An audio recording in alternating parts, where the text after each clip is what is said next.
Okay, so in this video, we're going to talk about finding limits of summation.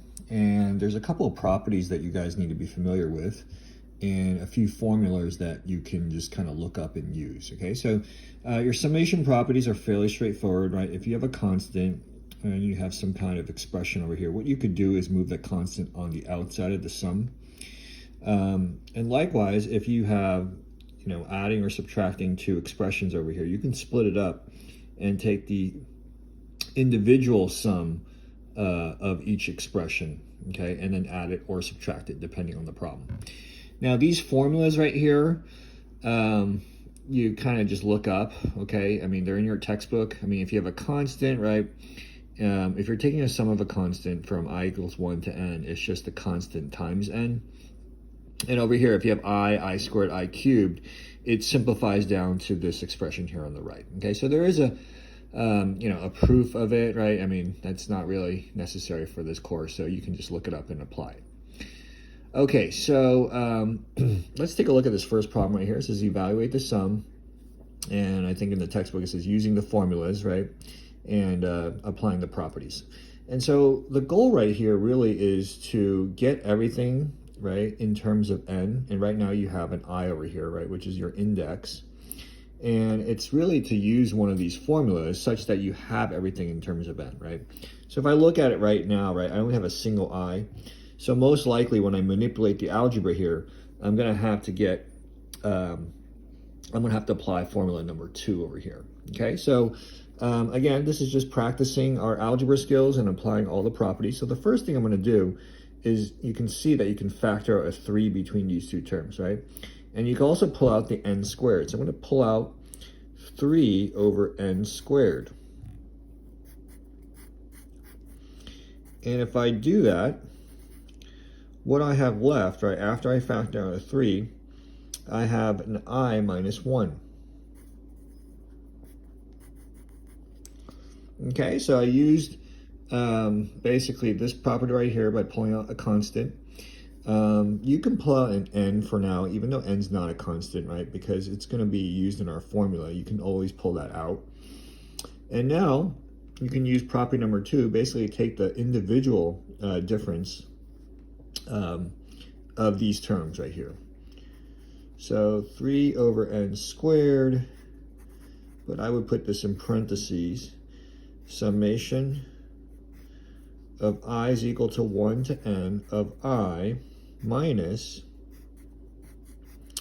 I is equal to 1 to n of 1. Okay, so it's important that you put this in parentheses. And how did you get from here to here? I just applied this property right here. Okay. All right, now take a look at this, right? This is just straight up application or substitution of our formula, the summation of I equals 1 to n of I is n times n plus 1 over 2. So I'm going to substitute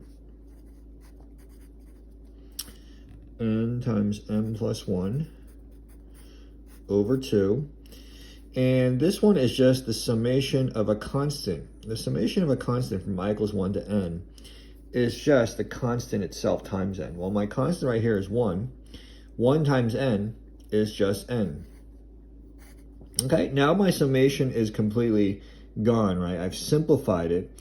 And once you get to this step where your summation symbols are gone, what you really want to do is simplify it into a single rational expression or just a single expression.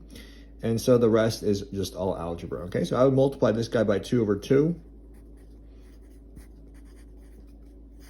Right, and then just add or subtract these two terms. This will be n squared plus n minus 2 all over 2.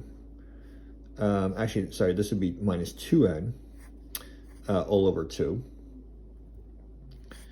You're going to get 3 over n squared minus n over 2. If you keep going right here, right, you can factor out an n between these two terms. Right, you're going to get m minus 1. And these n's are going to cancel out, right? So the last step I have is basically 3. I'm going to distribute the 3 back in. 3n minus 3 over 2n. All right, now this is my single rational expression. And now I can go back and answer the question. It says evaluate the sum for n is equal to 10, 100, 1000, and infinity. So for n is equal to 10, right, you substitute, you're going to get I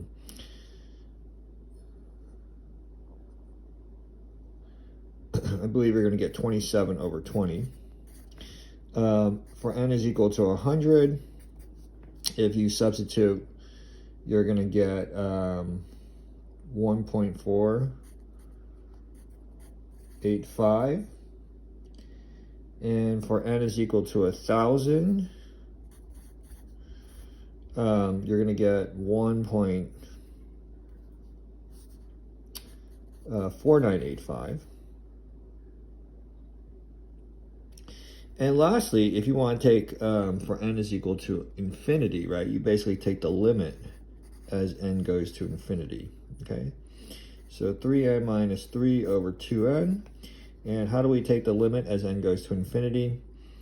You basically divide by the largest degree in the denominator, okay? So you're going to get the limit as n goes to infinity. If you divide this by n, you're going to get 3 minus 3 over n. Divide this by n, you're going to get 2. And 3 over a large number is 0, right? So 3 minus 0 is 3, and you're just going to get 3 over 2. All right, so that's really the idea of simplifying a limit with a summation symbol or expression.